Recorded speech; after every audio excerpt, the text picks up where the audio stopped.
John Iannarelli retired from the FBI after more than 20 years of service, during which time he was a member of the FBI SWAT team and participated in the investigations of the Oklahoma City bombing, the 9/11 attack, and Congresswoman Gabrielle Gifford's shooting. Among his many FBI assignments, John previously served in Washington, D.C., as the FBI national spokesperson and later on the executive staff of the FBI's Cyber Division. He was a squad supervisor before becoming the assistant special agent in charge of the FBI's Phoenix Division, the number 2 position overseeing all criminal, cyber, and counterintelligence investigations throughout Arizona. During his FBI tenure, John was also the recipient of the FBI Director's Distinguished Service Award, for which he was selected from the ranks of the Bureau's 35,000 employees. A former San Diego police officer and a graduate of the University of San Diego School of Law in International Studies at Oxford, England, John is also an attorney, admitted practice of law in California, Maryland, and the District of Columbia. In addition, John is the recipient of an honorary doctorate of computer science in recognition of his contributions to the field of cyber investigations. This guy makes me feel like a slacker, to be honest. He has so many amazing accomplishments, and he's also an energetic and entertaining speaker. And he is the author of 4 books, including Why Teens Fail and What to Fix, A Parent's Guide to Protecting Their Children from Internet Predators and Other Dangers, Information Governance Security, about how businesses can protect their important information from loss or compromise, and how to spot a terrorist before it's too late, a guide to help people recognize and prevent terrorism before it can occur. His soon-to-be-released 5th book, Disorderly Conduct, examines the lighter side of law enforcement and the humorous moments during John's FBI career. John is a frequent on-air contributor for the national news media, to include the Fox News Channel and CNN, and provided live on-scene coverage from Las Vegas of the Mandalay Bay shooting as it occurred. John is now a highly sought-after keynote speaker known for sharing his intriguing insights combined with his sense of humor. He has presented to numerous Fortune 500 companies, domestic and international audiences, the United Nations, and the Vatican, where he has personally met on several occasions with Pope Francis. Welcome to the PR Maven podcast, a podcast all about growing your network and building your brand through traditional and digital networking techniques. I'm Nancy Marshall, the PR Maven and CEO of Marshall Communications. I've been strengthening brands through PR for over 35 years, and now I'm celebrating the success of executives, influencers, business owners, and entrepreneurs from all around the world, all of whom have cultivated their brands and broadened their networks through traditional and digital networking methods. Each week, I interview one of these interesting and influential individuals and provide an opportunity for you, the PR Maven Nation, to gain insights from their strategies and stories. So stay tuned for this week's episode, and thanks for listening.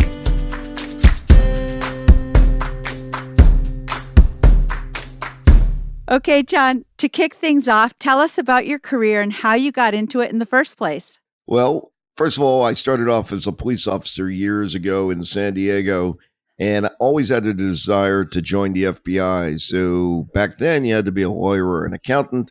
So I went to law school nights, got my law degree, practiced for a while, and eventually got recruited into the FBI, where I spent about 21 years working as a special agent. Wow. Well, being a lawyer and a special agent in the FBI, those are major accomplishments. So my hat's off to you. I really admire you because you obviously had goals and you persevered and you had tenacity and grit. And that's definitely what it takes to be successful in a career. So congratulations. Well, thanks. Being cop, lawyer, FBI agent, I've gone from one hated profession to another. Yeah, and I guess to some extent people don't like PR people either because they think that we lie, but we are always trying to actually be people that tell the truth. So I feel you on that one. Well, just like law enforcement, they love us when they need us. Yeah, that's right. That's right. So, if you had it to do all over again, John, what would you do differently? Well, I will tell you. So early in my FBI career, I was approached about starting on a brand new cyber squad. And this is in the 90s. And while I was computer technical and I understood the technology and used quite a bit of it, I wanted to do the old fashioned work that existed in the FBI. I recognize now, looking back, how our world's changed and everything we do is cyber related. Frankly, most of the people I meet, most of my clients, are going to be online through social networking and various social media outlets. So, having missed those few years of the early growth of the use of the internet and cyber, I think was something that I would have done differently. Fortunately, we have all that technology now. So, you, me, and all the people listening, we have the advantage of being able to network and meet people by leveraging that technology to our advantage. Yeah, well, I find it really amazing because you and I connected virtually through social media. We think it might have been Twitter or LinkedIn, but in any case, that's why we're here together today. And it's how I meet a lot of people in my business. It's also how a lot of people find me for to help them with what they need or make a referral to somebody that can assist them. Whereas this vast network of people that exists, but otherwise would not have been found, but for the fact that we're using social media. And if people aren't using social media and they're in business, they're making a mistake. I would agree with that. I think a lot of people who are, of an older demographic, maybe not digital natives, somehow are afraid of social media or feel like it's a bad thing. So they just don't even bother with it. But I feel like you're probably missing out on a lot in life, both personally and professionally. I know that I derive a lot of pleasure just from seeing what my friends are doing and my family. And I enjoy sharing what I'm doing as well. So I think it's really important personally, but also for your brand or your organization. And so along those lines, can you give me an example of how PR and or social have helped you to advance your career personally or an organization that you've worked with, such as the FBI or a client? So it's been very reciprocal in the way I use my social media. So I'm a regular on the national news as a law enforcement consultant on a variety of issues. And I use social media to make that known to persons. Hey, I'll be on such and such show tonight, the Fox News Channel, CNN, etc., so that people will be aware of it and tune in. Likewise, though, because of that extra following, as I have thousands of people on social media, the news networks recognize that when they bring me in, they're going to get additional followers that will tune into the news programming and also see the various advertisements from the people that are buying spots for the news. So it encourages the news to bring me back at the same time. So it's been very complementary to one another. Well, I think it is really interesting to watch how broadcast media has started to engage their own audiences with social and how people can become newsmakers or connect with newsmakers or broadcasters. Yeah, so it is sort of a holistic cycle of communicating and part of it is just putting yourself out there. I remember back in the 90s, I met with the president of a local news station. Back then, I was doing some PR work for the FBI as their spokesperson. And I talked about, hey, I noticed you don't even have a website. You might want to start engaging things on internet. And he scoffed at that and thought it was a ridiculous waste of time. I think he may be running a bowling alley somewhere in the Midwest now because clearly he was not, for a news person, changing with the times and seeing how it works. Today, if you don't have a website, if you're not on social media, I would really question how progressive are you in business because you're certainly not keeping up with as things are evolving and moving forward. Well, I would agree absolutely. It's pretty much a necessity not only to have a website but also to be active on social media. And Some people say, "Well, how do I make the time?" And it's just something that we have to do. Just like back in the old days, you had to make time to have someone answering the telephone. It's as vital to your business as having a receptionist was back in the day. Let me make a suggestion on that too. So you're right about the time factor, and I literally don't have the time to sit down and craft every single thing in the minute. I have an assistant who works with me. Now, everything that goes out on my social media is approved by me, but my assistant will help me draft, will take the time to physically input it into the social media networks for me so that I don't have to be bothered with that. Very simple for my millennial assistant to be able to do that. Huge time saver, but very short dollars. And at the same time, it increases the number of people that are watching and listening to me on the news and on social media networks. So if you don't know how to do it, or you're not comfortable doing it, or you just don't have the time, there are people who will be happy to do it for you.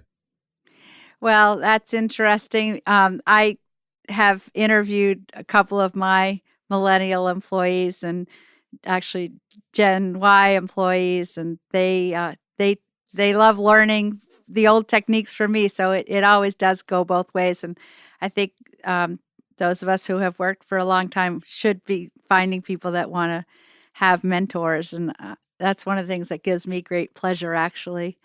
Me as well. So, John, I know that PR, marketing, and certainly social media have changed drastically over the course of my career. Are you using techniques, and obviously you are, techniques that you were not using when you first started out? Oh gosh, literally every day. So, when you think about how are we doing things 20 years ago, where it was direct mail, perhaps, or even cold calling. Now, in using PR and marketing, a lot of what I'm doing is specifically targeting certain groups based on what I do. So, as a retired FBI agent, I go out and speak for a living now. I do consulting as well, but what I really like to do is try to train the masses by speaking at conferences and corporate settings, all about how to keep yourself safe. So I look to corporations and target my social media or any PR initiative I'm undertaking on what groups need that sort of help that I'm trying to provide. And the goal here is not just to make money for me, because my business model in retirement from the FBI is job number one is to keep people safe. Now, as a business person, job number 1A is to make a living. But number one, looking at who needs the help, taking my social media, instructing PR to let's go after these particular targets, make them aware of what the risks are they face and how I can help. Well, speaking of keeping yourself safe, is one of the topics how to keep yourself safe on your social media? Is that something that you talk about?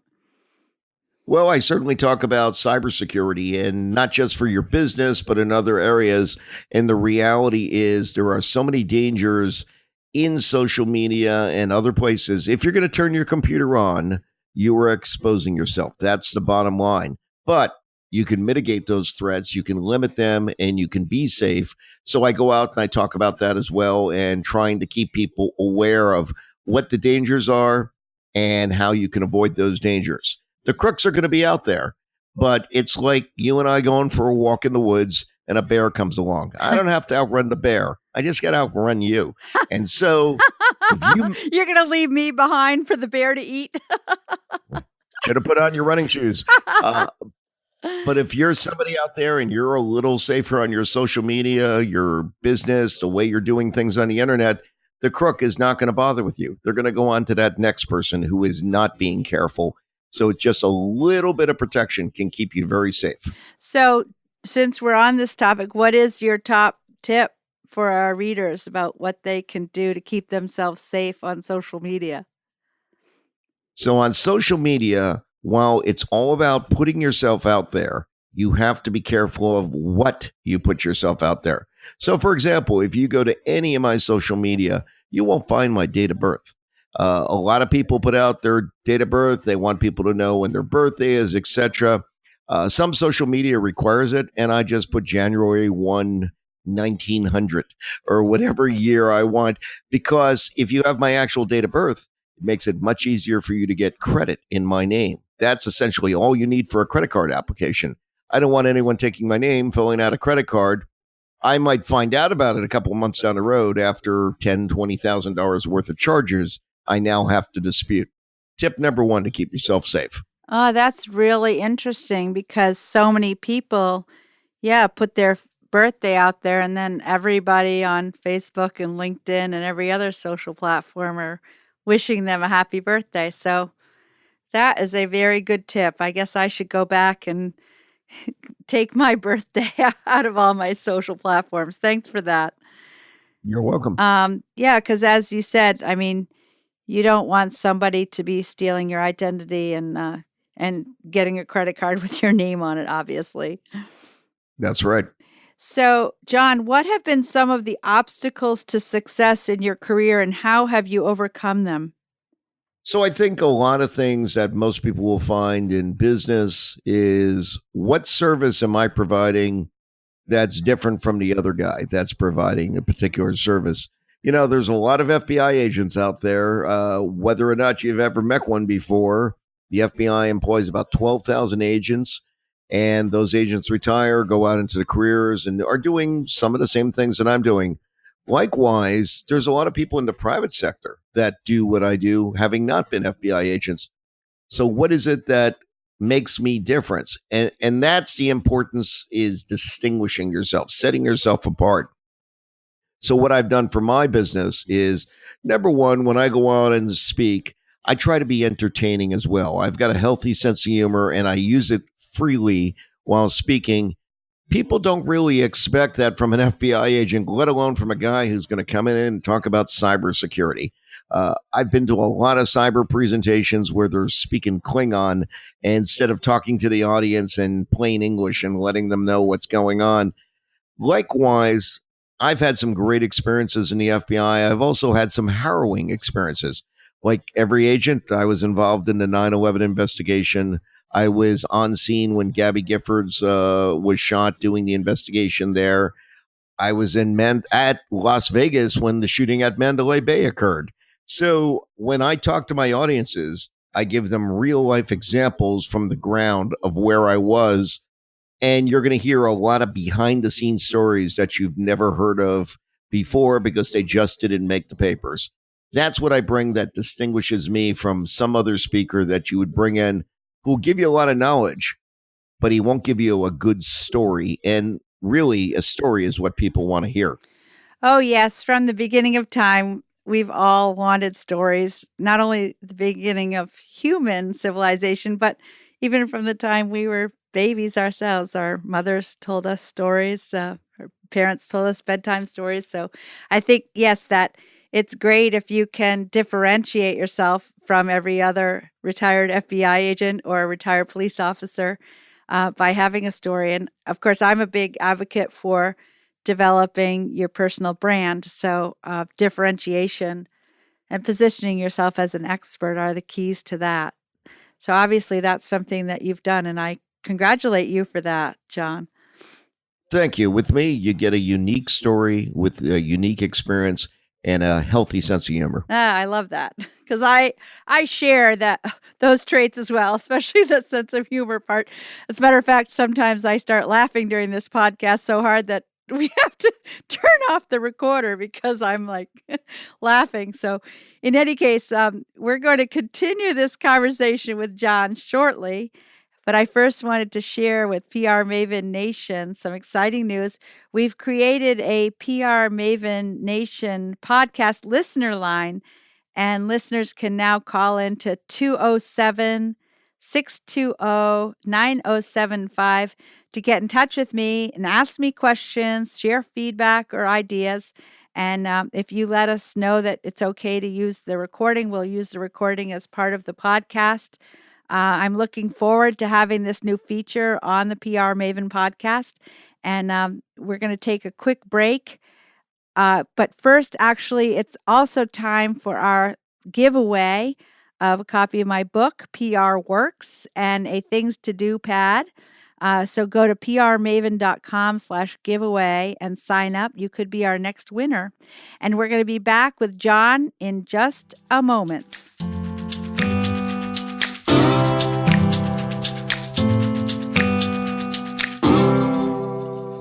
This podcast is all about growing your network in order to strengthen your brand.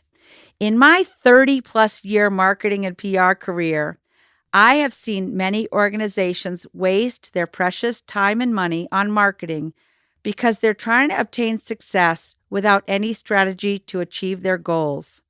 So many organizations and companies suffer from what I call the shiny object syndrome, trying every new fad that comes down the pike. That's why I created the Marshall Plan 15 years ago. We have done over 100 of these plans for clients, helping them to get out of their day-to-day routine to identify their goals, solidify their brand story, focus in on their ideal customer avatar, analyze their strengths, weaknesses, opportunities, and threats, and create a realistic budget and measurement dashboard. We create the Marshall Plan collaboratively with our clients over the course of 3 months. We have a 65-step process to create a highly customized, actionable plan. And it's not like we come in and say, we are the consultants from away and we know everything. Instead, we come in and say, let's sit down at the table with your leadership team and we'll bring our expertise in what's working in PR and marketing. And our client team brings their knowledge of what's working in their organization. And together we come up with a really amazing plan. For many, it's been a transformative process. I have watched how teams have come together and their faces light up because they have such a sense of accomplishment and they're so excited about the future of their organization. We help our client figure out the best way to implement the plan, sometimes using people within their organization and sometimes with our help. We would love to chat with you about how you can expand your network and achieve your marketing goals with a Marshall Plan. Go to marshallpr.com/MarshallPlan to learn more about the process, or better yet, send me an email at nancy@prmaven.com and we'll set up a time to talk and get started. And now back to our conversation.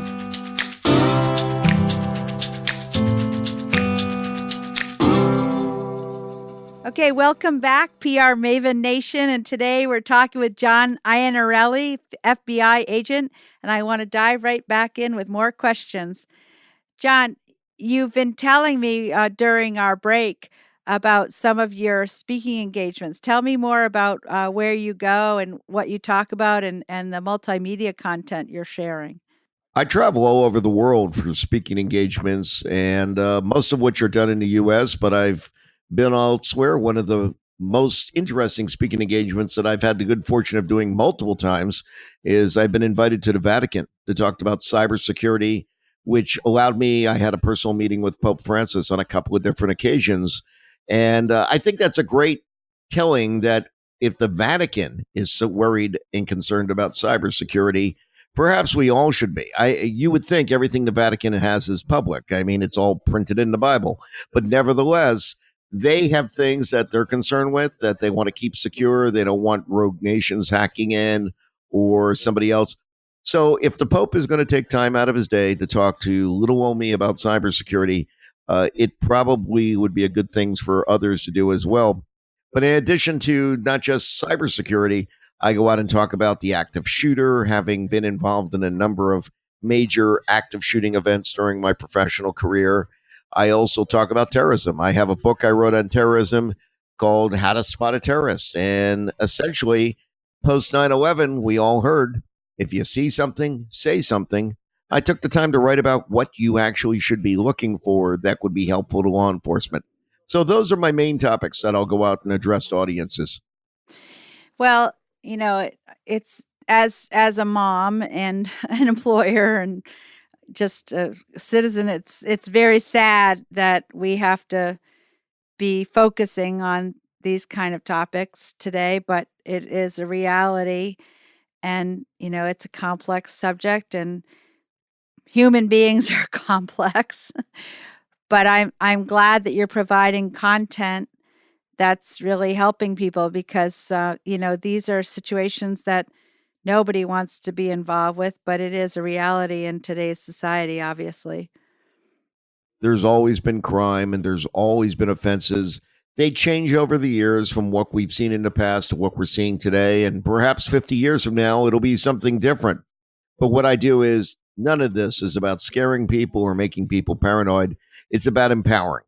It's about making you aware of certain little things you can do to keep yourself safe, whereas the other person may not be aware of or might not know to do. So you can protect yourself, your family, and enjoy yourself out in the public as opposed to being afraid to go out. Yeah. Well, I'm eager to share links in our show notes at prmaven.com/podcast because I know a lot of our listeners will be eager to hear and listen to or read your helpful hints. So, Well, I'm very easy to find. So website is FBI John. Twitter is at FBI John. So by all means, I have plenty of information. And what I do in engaging people with social media and the way that a conscious effort on my part for a following, when I put information out, it's not about, oh, look at me. Here I am. I'm going to be here on this day. I encourage people to follow me on Twitter because every day I put out a tip on something you should know to keep yourself safe. And that way you can get that tip daily. And it's an extra thing you can put in your arsenal to keep yourself, your business, your family safe and secure. well, as I was sharing with you in our pre-interview chat, the whole premise of this podcast is about creating an online community and an in-person community, and to be building your network both ways. And obviously that's something that you've done is you've developed content that you're sharing on a daily basis, but you're also doing a lot of in-person networking. Do you actually have any way that you're measuring your success in all of this marketing that you're engaged in? Sure. Well, I think the first measure that most people in business would look at is, am I earning a living? I find that I'm actively engaged, that I have people regularly contacting me, wanting to retain my service, have me come in and speak. Usually they find me either through something that's online or referral from somebody else that I've engaged previously. And I spend more time than not on the road out there speaking. So I am getting that feedback. Likewise, on social media, I get comments regularly and responses. It seems that my social media numbers continue to increase every day, arbitrarily based on, as I assume, word of mouth or things get picked up and others want to follow and see what else is out there.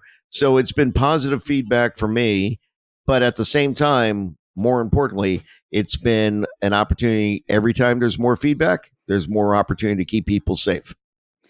Well, thank goodness for that. I'm very appreciative that you're thinking about that and educating others on how to stay safe in these dangerous situations. Uh, Well, my pleasure to do it. John, most successful people have a network of fans and followers, either online or in person or both. How have you built your network of fans and followers? And has it been a conscious goal or has it happened on its own? Absolutely been a conscious goal. I encourage people to follow me. When I speak, I always take the time to mention up front and again at the end, hey, these are the places you can find me. So if I have an audience of 400 people and even a small percentage decides to follow, it helps in growing my social media network. But again, I offer them something. One of the mistakes I think people make with social media is that they just post stuff. Social media is about starting a conversation. And it doesn't even have to be a conversation that involves you. It could be conversation amongst other people who are also following and commenting. But you want to give people something useful that they talk about as opposed to just another fact that they can't do anything with, or even give them a direct instruction. So whether I'm offering advice or saying, hey, watch me tonight on the Laura Ingraham show so that I can talk to you about what happened most recently with the FBI and have an understanding. that is a conscious decision in the way I approach it to continue to use social media. And how has your network helped you to advance your career, John? It's been wonderful. I've got some great followers on social media who have become disciples of going out and telling people the great work that I'm doing, or at least they think I'm doing.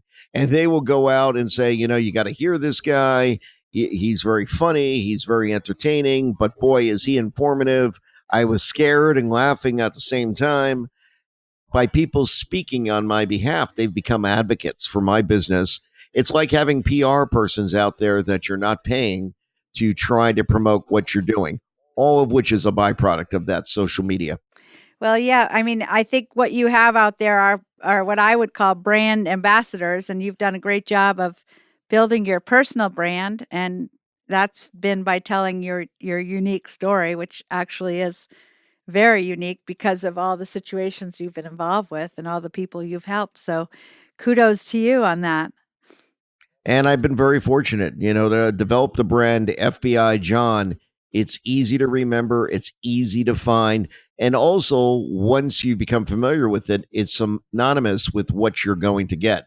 You're going to get actual information that is tactical, functional, and entertaining all at the same time, as opposed to some other random brand out there like, well, it's training, but I don't know exactly how it is or what it's going to be.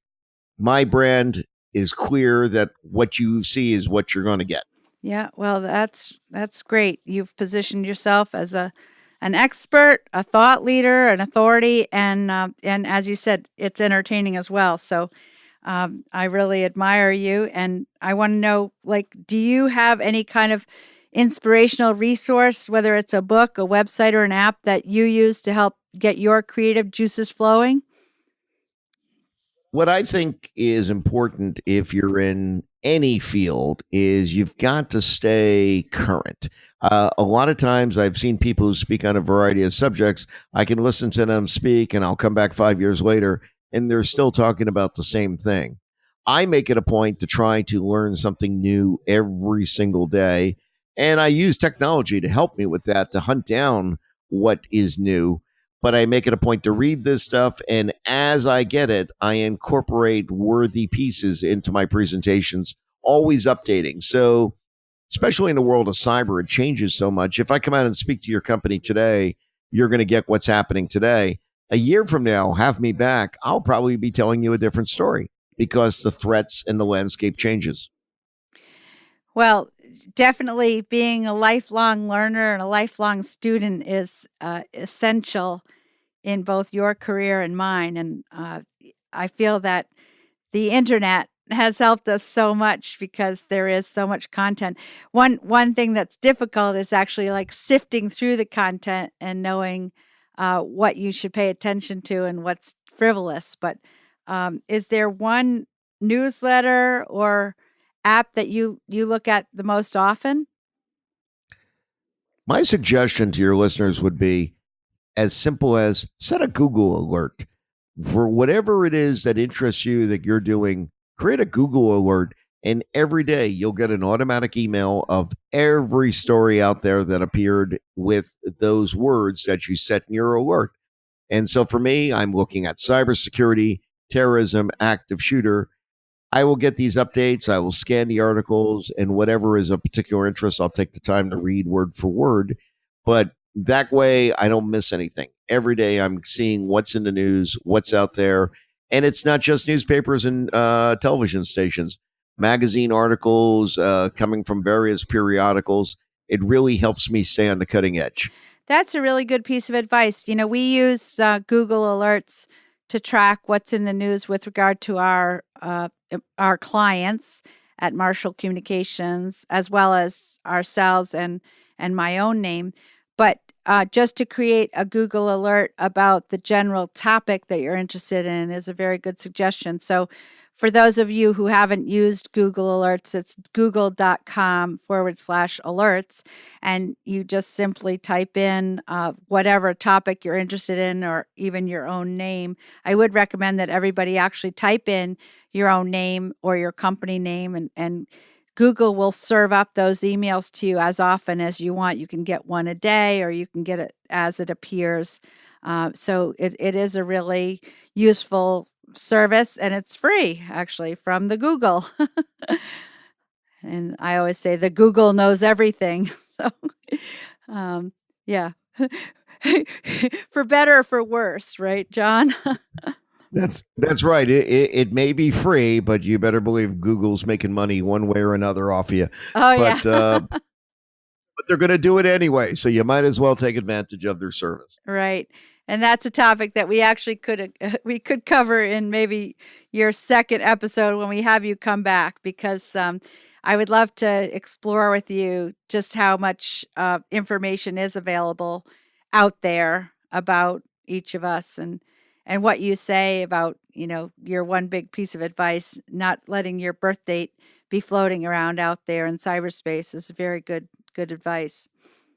Well, it's funny you mentioned that. So when I do my cyber presentation, I start off with using myself as a guinea pig by showing the audience through PowerPoint all the information I found out about myself. And I take them through, here's where I live, and these are my parents' names. And this is the information that enabled me to get into my Netflix account. So you can see the movies I've watched.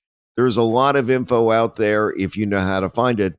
Cyber experts like myself know how to find it, but the criminals know how to find it as well. So you do have to be careful. Exactly. Yeah. But I also would encourage people not to be so afraid that they don't engage at all. Because as we talked about at the beginning of the podcast, if you don't engage online, you're missing out on a big part of your personal and professional life as well. Oh, absolutely. I mean, the reality is, you don't want to have agoraphobia for the computer. Just like you go outside your house every day, there's a potential for a car accident or anything else happening. The internet is great.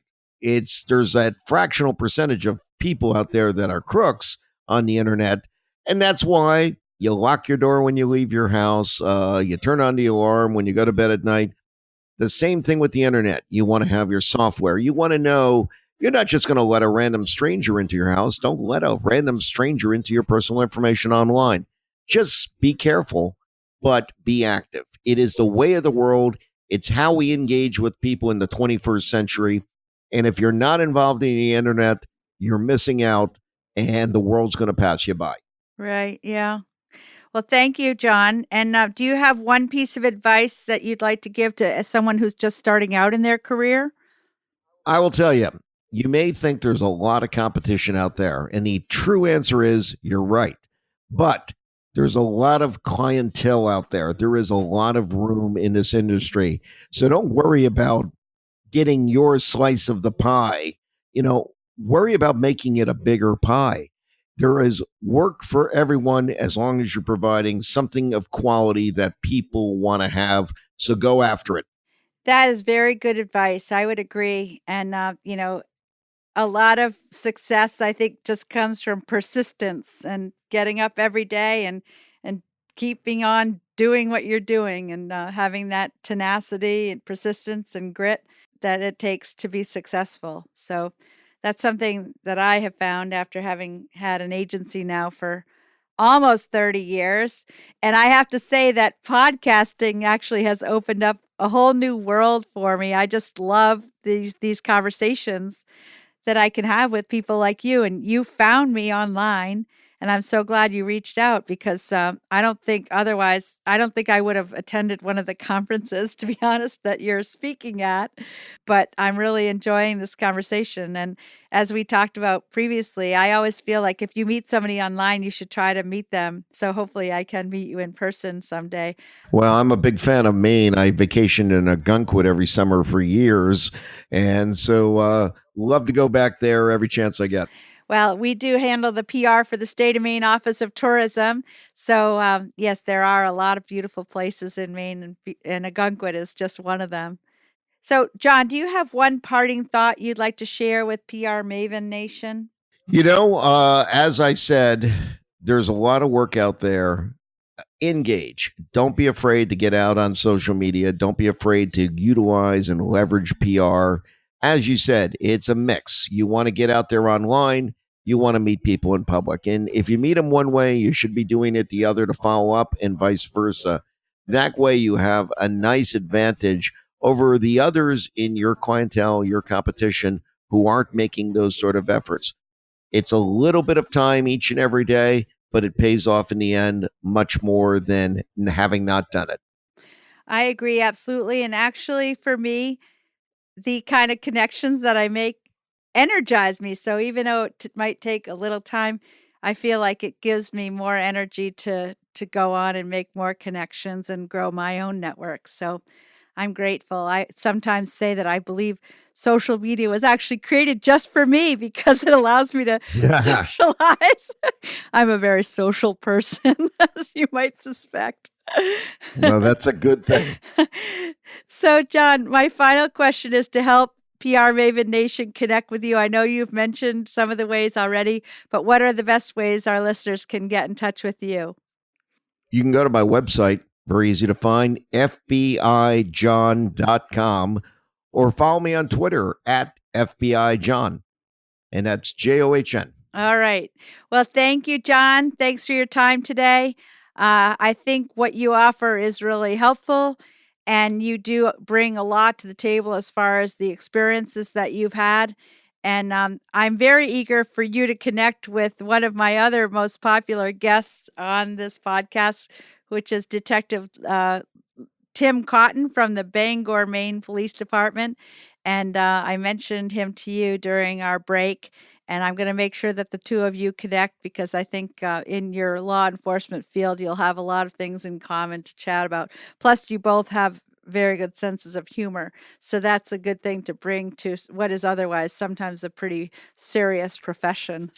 Well, I look forward to it. And thanks for having me on today. I appreciate the time. That's it for this week's episode. I'd like to thank you for listening, and if you feel that you've gotten value out of today's conversation, consider leaving a 5-star review on iTunes or whatever app you're using to tune in. If you haven't subscribed yet, you should do so. I release a new episode each week, and subscribing will make sure you get an alert when there's a new episode. You can also join the PR Maven Nation by going to prmaven.com/nation and clicking join. It's free and it's a great community of like-minded individuals who are all looking to learn and grow from one another. If you have an Alexa-enabled device, be sure to add the PR Maven Marketing Minute to your daily flash briefing menu. Thanks again for listening and have a great rest of your week, PR Maven Nation.